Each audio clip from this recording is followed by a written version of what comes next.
Hello and welcome to Top Story. It's been called the Three Amigos Summit, a meeting in the Quebec resort town Montebello of US President George W. Bush, Canadian Prime Minister Stephen Harper and Mexican President Felipe Calderon.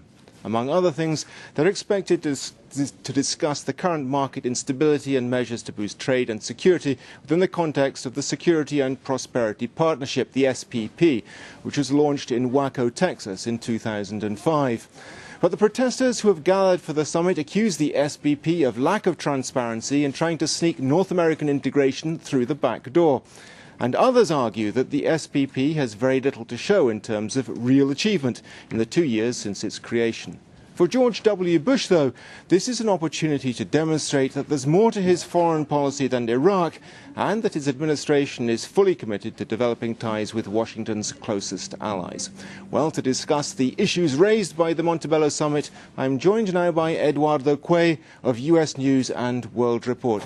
Eduardo, thanks very much for being on Top Story. Before we get into the summit itself, the news that Felipe Calderon, the Mexican president, has had to leave for Mexico because of the hurricane that's hitting the Yucatan Peninsula. Not a good way for the summit to get off, I suppose. Not a good way at all. It really has cut the summit short, but I'm sure that Mr. Calderon doesn't want to make the same mistake that Bush made with Hurricane Katrina. So he does have to go back to Mexico because it seems like the situation in the Yucatan Peninsula is very serious. What about the summit itself, though, getting back to it? There seems to be an awful lot of opposition. We've seen demonstrators gathering for the summit, protesting very vociferously indeed. What's that about? What's the opposition to the summit? Well, I think that what has happened is that we have the summit, we have the three leaders, but they have also invited about 30 top businessmen from all three countries, and the feeling is that all other segments of society have been frozen out. In the past, they had invited other segments to participate, including scientists, for example, and this is not the case this time. So there's a feeling that three conservative leaders are meeting between themselves and with business people, and that they're not dealing with other major issues such as poverty, for example. The three leaders who are gathered at Montebello make up the NAFTA, North American Free Trade Agreement. When it was first set up, there were great hopes of the America's-wide integration, a free trade zone that would stretch, for instance, from Alaska to Tierra del Fuego on the southern coast of Argentina. It hasn't really happened, though, has it? It hasn't happened really, but I do think we should remember that NAFTA has worked reasonably well as a trade agreement, certainly between Mexico and the United States. But we must remember that something happened here, and what happened is September 11th. When Bush first came into office, he really wanted to have an immigration plan. There were high hopes that this massive immigration problem between the United States and Mexico could be resolved. But after September 11th, it was just not possible. Washington turned its attention to security matters, and illegal immigration continues. He has been unable to pass a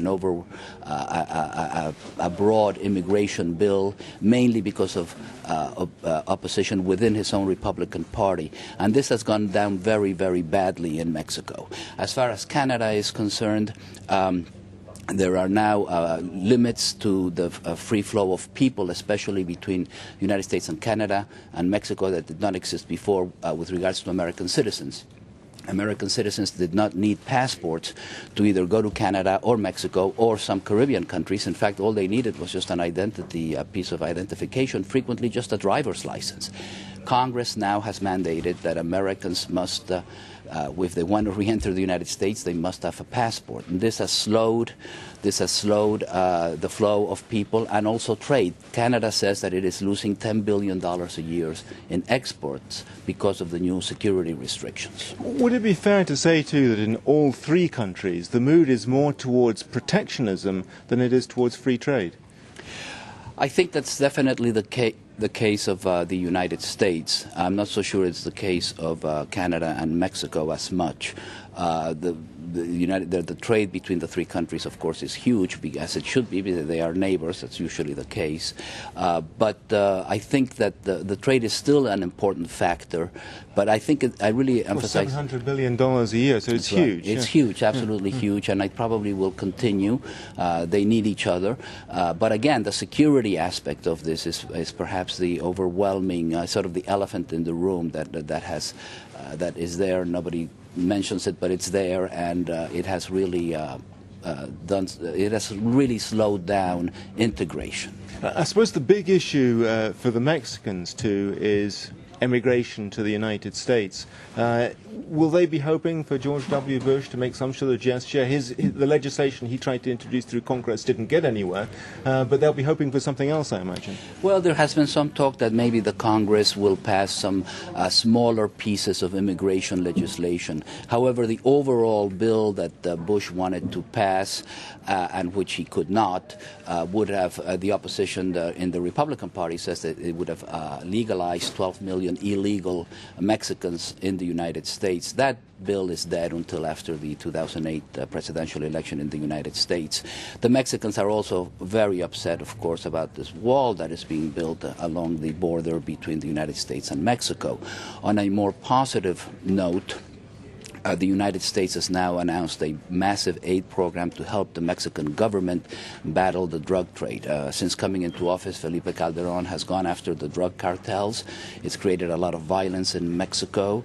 The military, there sometimes have been outright fighting between the military and the various gangs. So the United States says that it will will now pour money into it to try to help the Mexican government control these gangs, or at least reduce their impact.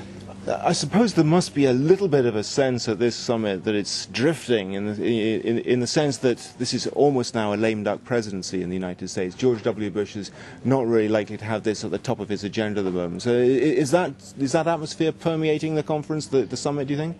I think so. I think that the Bush administration is basically over. You could always have an international crisis that will bring him back into the forefront, but Americans are now turning their attention to the 2008 campaign.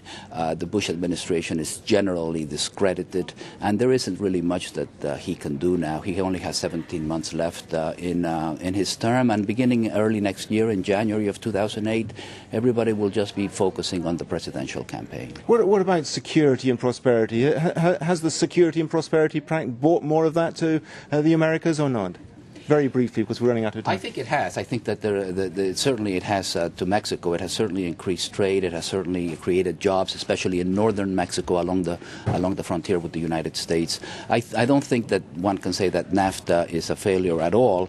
However, it may be we are now at a situation where progress has stopped. Okay, that's all we have time for today. Thanks very much to Eduardo Quay. Join us again tomorrow for another edition of Top Story. Goodbye for now.